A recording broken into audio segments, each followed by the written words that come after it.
Halo adik-adik, ketemu lagi dengan saya Ibu Meriani atau Ibu Mei. Pada sesi ini kita akan membahas akuntansi beban yang masih harus dibayar atau accrual expense.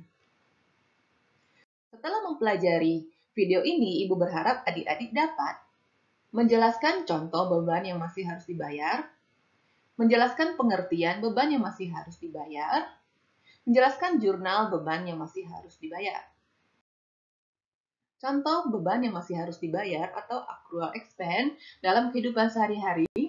Pada akhir tahun terdapat biaya air dan telepon yang belum dibayar. Pada akhir tahun terdapat biaya listrik yang belum dibayar. Pada akhir tahun terdapat biaya bunga bank yang belum dibayar. Pada akhir bulan terdapat biaya gaji karyawan yang belum dibayar perusahaan. Pada akhir bulan masih terdapat biaya pemakaian telepon yang belum dibayar perusahaan.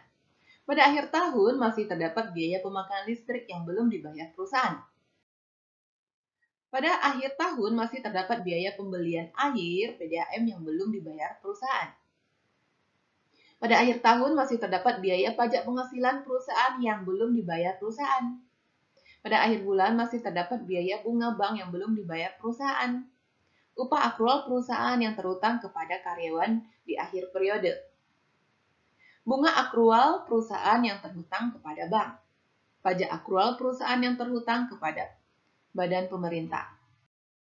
Semua contoh di atas menurut Wagen et al. Disebut sebagai beban yang masih harus dibayar atau accrual payable. Beban yang masih harus dibayar adalah beban atau kewajiban yang sudah menjadi beban dilihat dari segi waktu, tetapi belum dibayar dan dicatat. Wagen et al. 2012. Semua contoh biaya yang masih harus dibayar atau accrual payable, contoh biaya yang masih harus dibayar atau accrual payable seperti hutang gaji, hutang listrik, hutang telepon, hutang air, hutang pajak penghasilan, hutang bunga, dan lain sebagainya. Kapan saatnya biaya berubah sebagai beban? Jawabannya adalah pada saat biaya dapat dihubungkan dengan manfaat sesuai prinsip matching, dapat saling ditandingkan antara pengorbanan dengan manfaat.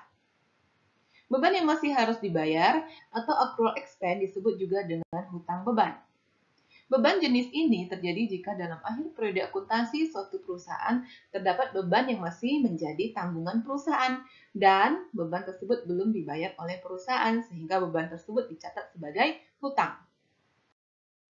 Jurnal penyesuaian yang harus dibuat untuk beban yang masih harus dibayar adalah mendebit beban dan mengkredit hutang atau dapat juga dicatat dengan mendebit beban dan mengkredit beban yang masih harus dibayar.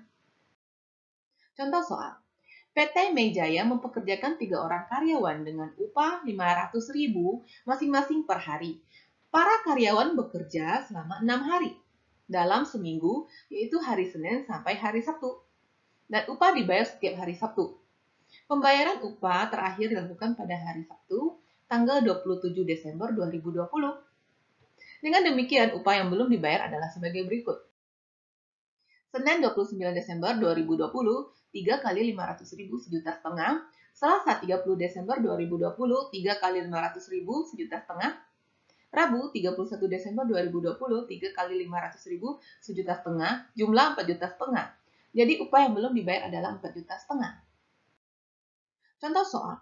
Kemudian dimasukkan ke jurnal penyesuaian pada akhir bulan, yaitu 31 Desember 2020. Berikut adalah yang harus ditulis di jurnal penyesuaian. Beban upah 4,5 juta di debit, utang upah 4,5 juta di kredit. Beban yang masih harus dibayar timbul ketika perusahaan mengakui beban dalam pembukuannya. Sebelum benar-benar melakukan pembayaran. Karena perusahaan masih berhutang, biaya yang masih harus dibayar diperlakukan sebagai kewajiban. Pada akhir tahun atau akhir bulan, beban yang masih harus dibayar harus dibuat jurnal penyesuaiannya. Hal ini dikarenakan pada dasarnya beban tersebut telah diakui oleh perusahaan pada periode bersangkutan, tetapi belum dibayar dan belum dicatat dalam periode tersebut oleh perusahaan.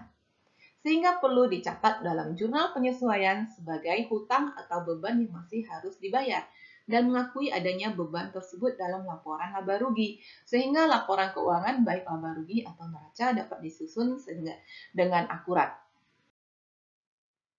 Referensi diambil dari Jeffrey Wegan tahun 2015, Financial Accounting IFRS Edition, dan Biley and Son. Demikian adik-adik video kali ini. Terus semangat belajar, terus semangat mencapai impian dan cita-cita. Sampai ketemu di video berikutnya. Sampai jumpa.